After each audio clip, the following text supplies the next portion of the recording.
Bic e Huey, dois refugiados com uma vida perfeita, com uma casa grande em uma vizinhança calma do Canadá, 2 carros de luxo na garagem e mais de $200 mil no banco.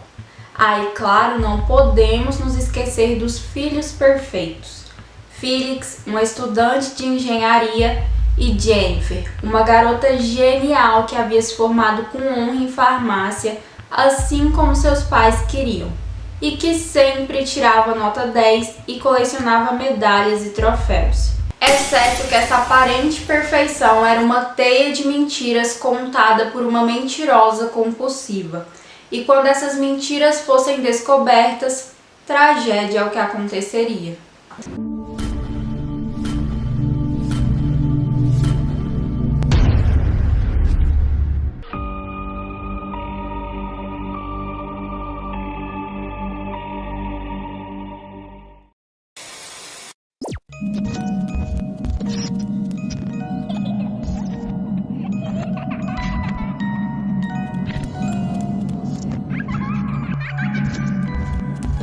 Oi, Little Homes, tudo bem com vocês, folks?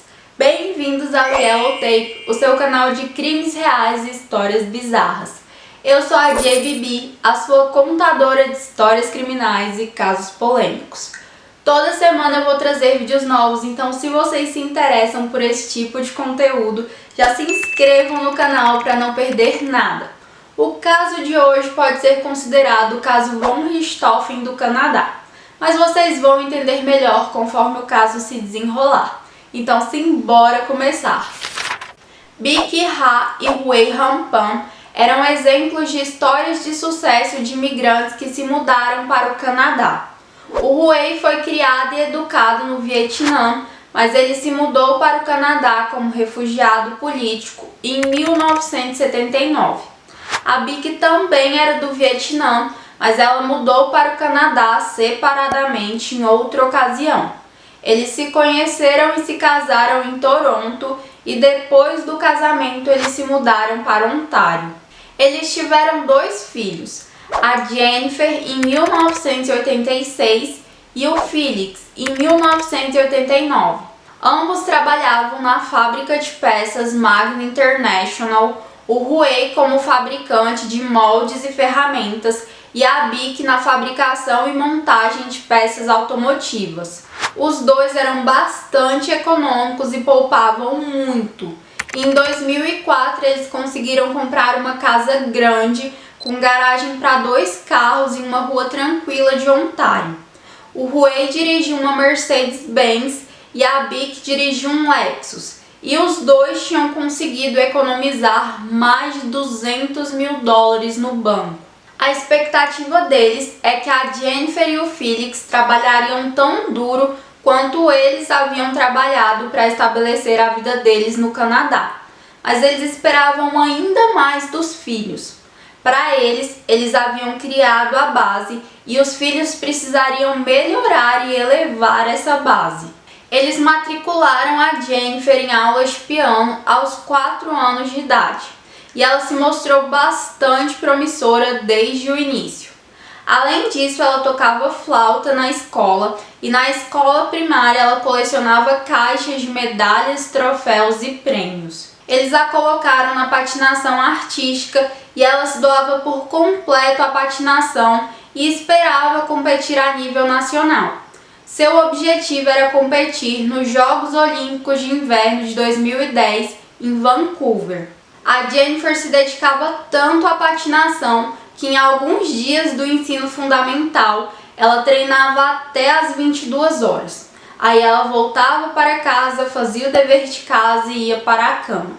Contudo, ela sofreu um acidente e teve um rompimento no ligamento do joelho. E isso foi tão sério que acabou encerrando a carreira dela como patinadora. Como vocês podem ver, as expectativas eram bem altas. O Huey e a Bic eram considerados pais restritivos, mas bem restritivos mesmo. Eles exigiam que a Jennifer tirasse sempre notas excelentes. Ela não podia sair sem a supervisão dos pais, não podia ir para a casa das amigas e não podia ter um namorado. Basicamente, ela não podia fazer a maioria das atividades consideradas normais para uma garota da idade dela. E em certo momento as exigências ficaram tão altas e as expectativas tão irrealistas que a Jennifer começou a se cortar. Ela fazia pequenos cortes horizontais nos antebraços. E com o final do ensino fundamental vieram as primeiras decepções da Jennifer. Ela esperava ser nomeada oradora da turma, que é geralmente um título atribuído às pessoas com as maiores notas. E ela também esperava receber mais medalhas e mais troféus. Porém, nada disso aconteceu e ela se questionou de que adiantava tentar se ninguém reconheceria seus esforços. Além disso, a restrição dos pais quanto a garotos também se aplicava ao baile da escola. Então, nada de garotos no baile de formatura. A Jennifer não ficou nada feliz com isso, mas ao invés de expressar sua frustração e decepção, ela dizia para quem perguntasse que ela estava bem, algo que depois ela chamaria de máscara da felicidade. E uma observação rápida aqui, abre parênteses. Uma das amigas da Jennifer disse que aos 22 anos ela nunca tinha ido a um clube, nunca tinha bebido, nunca tinha ido para casa de nenhuma amiga e nunca tinha saído de férias sem a família. Algo que todas elas consideravam muito restritivo. Fecha parênteses. O ensino médio começou e com ele as primeiras mentiras. A Jennifer, que antes sempre tirava notas tão excelentes, começou a tirar notas medianas em 70% das matérias. E como isso não era aceitável para os pais dela, ela começou a falsificar os boletins, fazendo com que os pais acreditassem que ela sempre tirava nota 10. Quando a Jennifer foi reprovada em cálculo no último ano do ensino médio, a Ryerson University rescindiu a admissão antecipada dela. E como a Jennifer não suportava ser vista como uma fracassada, ela forjou o certificado de término do ensino médio e a carta de admissão à Ryerson. E aí ela começou a mentir para os pais, amigos e familiares que ela estava cursando farmácia nessa faculdade. Faculdade essa que era a escolha dos pais. E eles ficaram tão felizes com a notícia que eles deram um notebook de presente para ela. E como ela não podia ir para a faculdade porque ela nem tinha terminado o ensino médio, ela ia para cafés para passar o tempo, dava aulas como instrutora de piano e trabalhava em um restaurante para ganhar dinheiro. E para manter a farsa, ela disse aos pais que eles não precisariam se preocupar com dinheiro, pois ela havia ganhado várias bolsas de estudo. Ela chegou tão longe que ela comprou livros de segunda mão, foi até a biblioteca e assistiu centenas de vídeos relacionados à farmacologia só para poder criar cadernos cheios de anotações que ela podia mostrar aos pais. E vocês se recordam da proibição quanto a garotos? Pois é, também isso viraria mentira. Pois no primeiro ano do ensino médio, a Jennifer conheceu Daniel, um garoto 1 ano mais velho que ela. Eles se conheceram nos ensaios da banda da escola, onde a Jennifer tocava flauta e o Daniel tocava trompete. No início era tudo platônico, mas em 2003 a banda fez uma viagem para a Europa e tanto a Jennifer quanto o Daniel foram. Eles fizeram um concerto que tinha vários fumantes. E isso fez com que a Jennifer tivesse um ataque de asma que acarretou um ataque de pânico. As pessoas levaram a Jennifer para o ônibus da banda e lá foi o Daniel quem conseguiu a acalmar. De acordo com ela mesma, ele salvou a vida dela. Depois disso, eles começaram a sair, se apaixonaram e começaram a namorar. Mas tanto o romance quanto o namoro foram mantidos em segredo. E as mentiras da Jennifer começaram a se intensificar. Ela começou a dizer para os amigos que os pais haviam contratado um investigador particular para segui-la e vigiá-la. E quando 2 anos se passaram, ela deveria transferir o curso de farmácia para o programa de farmácia da Universidade de Toronto, que era considerado o melhor.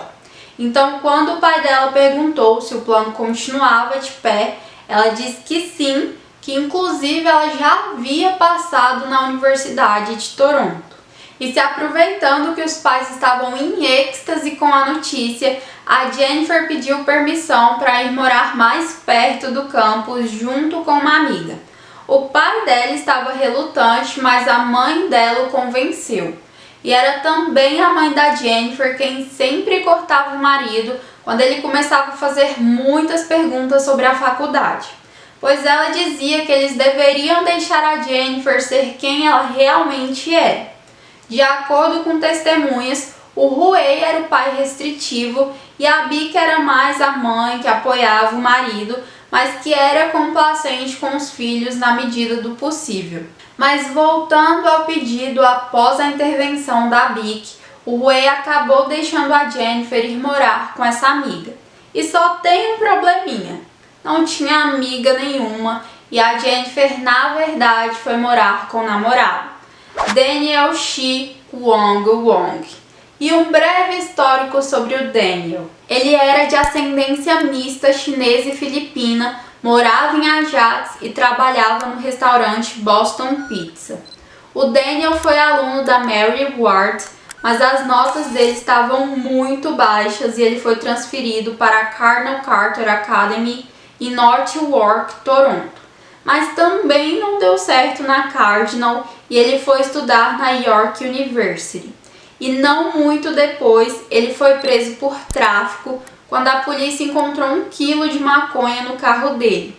E de acordo com algumas pessoas, ele era um traficante ativo. E agora vocês devem estar se questionando: ok, mas e quando chegasse o dia que ela supostamente deveria estar se formando, né? Pois é, a Jennifer também arranjou uma desculpa para o dia da formatura. Aliás, abre parênteses de novo, a Jennifer não só mentia para os pais dela, como mentia também para os pais do Daniel, que acreditavam que a Becky e o Huey estavam ok com os dois morando juntos e só não tinham tempo para ir para os jantares e almoços que eles organizavam para conhecer toda a família. Fecha parênteses. De volta à formatura, ela e o Daniel contrataram uma pessoa para falsificar o certificado e as notas. Notas essas que foram 10 de cima a baixo, devo ressaltar. E para a cerimônia de formatura, ela disse aos pais que a turma era muito grande e cada estudante só poderia levar um convidado. E como ela não queria deixar nenhum dos pais de fora, ela deu o convite dela para uma amiga.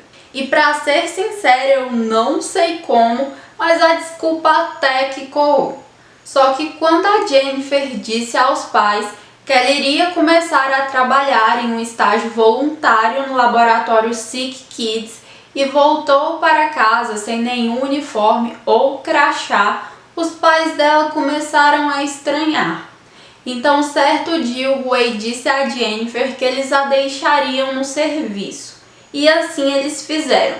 E quando eles chegaram lá no laboratório, ele falou para a Becky seguir a Jennifer. Só que a Jennifer percebeu que estava sendo seguida e conseguiu despistar a mãe, ficando horas na área de emergência do hospital.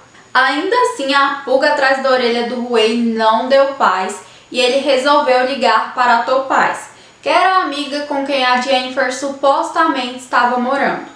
A Topaz estava meio dormindo, meio acordada, então quando ela atendeu a ligação, ela acabou revelando a verdade, que a Jennifer não morava com ela. Nisso, o Huey ficou fulo da vida, ligou para a Jennifer, falou para ela voltar para casa e assim que ela pisou o pé na casa, ele a confrontou. Ela acabou admitindo que ela não estagiava no Sick Kids, não estudava na Universidade de Toronto e na verdade morava com o namorado Daniel. Eu imagino que o Huey tenha ficado até vermelho, porque a próxima coisa que ele fez foi expulsar a Jennifer de casa. E ele falou para ela nunca mais voltar. foi a Bic quem intermediou a situação e conseguiu fazer com que o Huey não a expulsasse. Nesse primeiro confronto, a Jennifer não contou tudo, mas conforme ela foi pressionada com mais ênfase em datas posteriores, ela acabou revelando toda a verdade. E isso fez com que os pais dela a incentivassem a terminar o ensino médio e aplicar para alguma faculdade. Contudo, eles impuseram várias condições. Dentre elas, terminar com o Daniel, se demitir de todos os empregos, com exceção do emprego como instrutora de piano, e só sair para as aulas da escola e as aulas de piano. Além disso, a Jennifer ficou de castigo por 2 semanas, sempre na companhia da mãe, e teve seu celular e notebook apreendidos, se é que eu posso utilizar esse termo. E depois que esses itens foram devolvidos, ela só podia utilizá-los na presença dos pais. E ela estava sujeita a checagens surpresas do histórico e das mensagens dela. A Jennifer aceitou todas essas condições, mas ela continuou se encontrando às escondidas com o Daniel. Aliás, teve uma vez que ela fez o formato do corpo dela com as cobertas para simular que ela estava dormindo, e aí ela foi dormir na casa do Daniel. Só que ela esqueceu que ela estava com a carteira da Bic. Então na manhã seguinte ela foi descoberta e mais uma vez foi ordenada a deixar o Daniel. Chegou ao ponto dela escrever no Facebook: "Viver na minha casa é como viver em prisão domiciliar". Ainda assim, a vida seguiu até que esses encontros secretos passaram a não ser suficientes para o Daniel, pois a Jennifer mal conseguia vê-lo. Então, quando ela estava com 24 anos, ele terminou com ela. E não muito tempo depois do término, ele começou a namorar com outra mulher e a Jennifer surtou. Ela ligou para o Daniel dizendo que um homem havia entrado na casa dela com o que parecia ser um distintivo da polícia e que depois que ele tinha entrado, vários outros homens entraram e todos eles a violaram. E aí ela disse que não muito tempo depois desse acontecimento, ela recebeu uma bala com o nome dela e que ambos os eventos haviam sido orquestrados pela nova namorada do Daniel. E sem spoilers aqui, mas quem leu ou assistiu Garota Exemplar deve estar ligado no que eu estou pensando. Enfim, na primavera de 2010, a Jennifer entrou em contato com um ex-colega do ensino médio, Andrew Montemayor, um homem que tinha um histórico de roubo. E foi o Andrew quem a apresentou ao Ricardo Duncan, um homem que ela contratou para tirar a vida do pai no estacionamento do trabalho por $1.500. Acabou que esse homem era um estelionatário e ele só pegou o dinheiro da Jennifer, mas nem isso a fez desistir do plano de tirar a vida do pai, pois de acordo com ela mesma, ela havia atingido o limite. Nessa época, a Jennifer e o Daniel já haviam voltado e eles bolaram um plano de matar não apenas o Huey, mas também a Bic, porque dessa forma a Jennifer herdaria algo em torno de $500 mil. E com esse dinheiro os dois poderiam morar juntos. Então, com esse plano em mente, o Daniel comprou um novo celular e um novo chip para a Jennifer para que eles pudessem se falar. Eles entraram em contato com o Lanford Crawford, mais conhecido como Homeboy. O Homeboy era um conhecido do Daniel e ele disse que geralmente cobrava $20 mil para tirar a vida de alguém, mas que como era para a mulher do Daniel, que ele cobraria apenas $10 mil para fazer o serviço. O Homeboy foi contratado e ele fez o reconhecimento da vizinhança no Halloween, pois ninguém suspeitaria. Contudo, na tarde do dia 2 de novembro, o plano tomou um rumo inesperado quando Daniel mandou uma mensagem para a Jennifer dizendo que ele amava a Christine, que era a mulher que ele tinha namorado quando os dois terminaram. A Jennifer ficou tipo: "Ah, então você sente por ela o mesmo que eu sinto por você? Ok, então liga pro Homeboy e fala que tá tudo cancelado." E o Daniel falou: uai, mas eu pensei que você queria fazer isso por você, com ou sem a minha presença. E a Jennifer replicou: eu quero, mas eu não tenho nenhum lugar para ir. Eles ficaram um tempo sem se falar e eu não sei dizer se eles ligaram ou não para o homeboy, mas o homeboy entrou em contato dizendo que precisaria de um tempo para pensar. E aí a Jennifer e o Daniel voltaram a flertar como se nada tivesse acontecido. Sinceramente, eu acho que o Daniel só estava tentando tirar o corpo fora para o caso de alguma coisa dar errado durante os assassinatos. E aí o dia 8 de novembro chegou, a data que eles haviam marcado para colocar o plano em prática, mesmo com tantas idas e vindas. Nesse dia a Jennifer assistiu Garotas Malvadas enquanto o Rue assistiu o noticiário sobre o Vietnã e a Bic dançava com as amigas com quem ela havia saído. Por volta das 8h30 o Rue foi dormir e às 9h30 a Bic voltou para casa. O Felix estava cursando engenharia, então ele não estava em casa nesse dia. Às 9h35, o David, que era um cúmplice do homeboy, ligou para a Jennifer para avisar que eles estavam prontos. Nisso, a Jennifer desceu para dar boa noite para a mãe e aproveitou para destrancar as portas. Feito isso, ela subiu e ligou e desligou as luzes do andar de cima, que era um sinal previamente combinado para avisar sobre a porta. Nisso, David ligou de novo, eles conversaram por 3 minutos e meio e quando a ligação terminou, o homeboy, o David e o Sniper, que era um outro cúmplice, invadiram a casa, todos eles armados. Um deles rendeu a Bic, que ainda estava na sala, e o outro rendeu o Rue, que estava dormindo, o forçando a ir até a sala também. E o outro foi até o quarto da Jennifer e amarrou as mãos dela com um cadarço de tênis. E aí eles começaram a andar pela casa junto com a Jennifer, pegando toda a quantia monetária que eles conseguiam encontrar. A Bic perguntou ao Rue como eles haviam conseguido entrar na casa e o Rue disse que ele não sabia porque ele estava dormindo. E aí um dos assaltantes mandou eles calarem a boca porque eles falavam demais. A Bic começou a implorar pela vida da filha e um dos assaltantes disse para ela não se preocupar porque a Jennifer era uma garota legal e nada aconteceria com ela. E aí eles pegaram a Jennifer e a levaram até a escada e a amarraram ao corrimão. Eles voltaram, pegaram o Rue e a Bic e os levaram até o porão.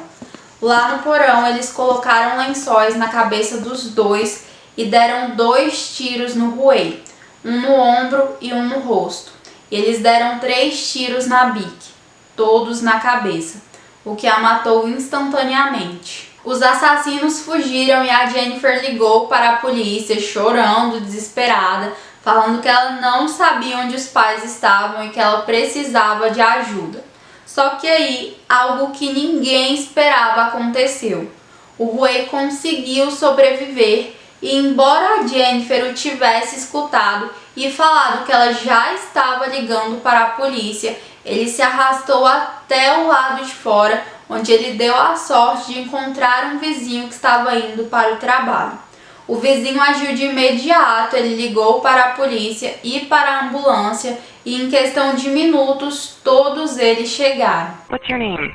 My name is Jennifer. Someone just broke in? Someone broke in and I heard shots like pops. I don't know what's happening. I'm tied upstairs. Does it sound like gunshots?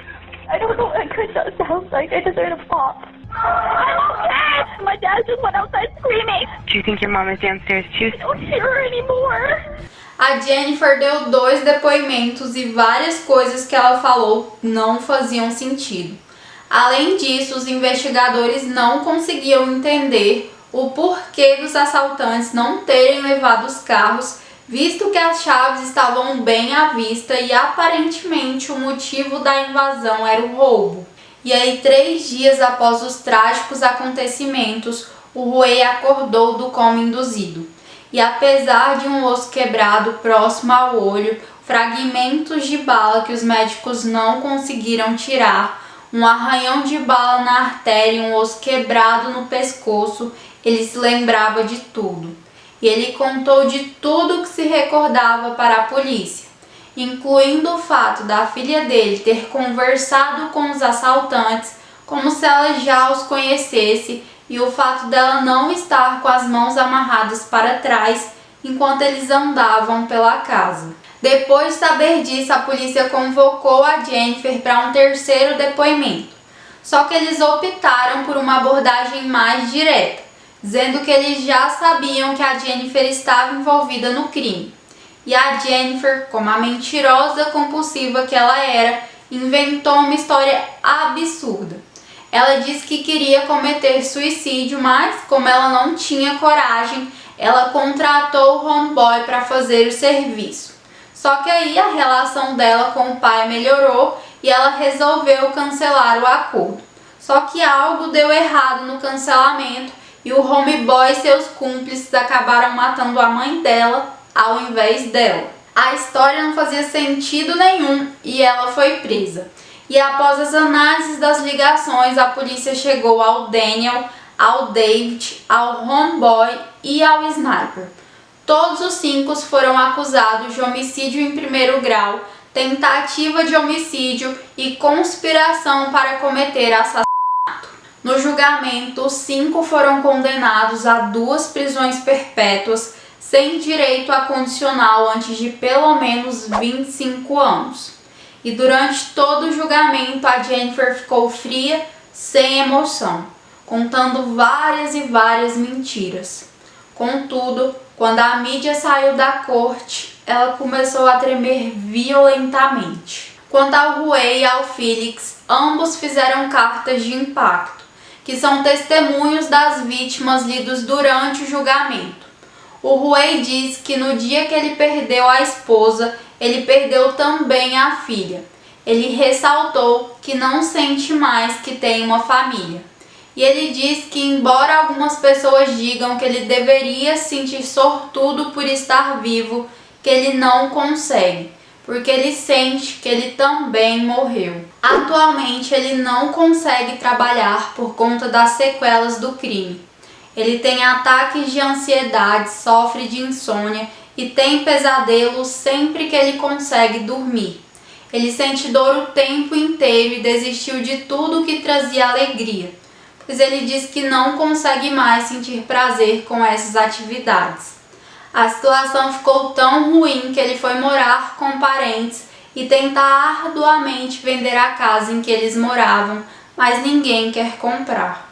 Já o Felix, que teve a vida virada de cabeça para baixo porque ele menos esperava, sofre de depressão, se mudou de cidade e tenta levar uma vida sem o estigma de fazer parte da família Pan. E para terminar, o Huey disse: "Espero que minha filha Jennifer pense sobre o que aconteceu com sua família e possa se tornar uma pessoa boa e honesta algum dia." É isso, Little Homes, eu espero que vocês tenham gostado, pois esse é um caso cheio de reviravoltas. Deixem nos comentários o que vocês acharam e quais casos vocês gostariam de ver, pois eu adoro receber a opinião de vocês. Se não for pedir muito, deixem um joinha para dar aquela fortalecida e não esqueçam de se inscrever. Até o próximo vídeo!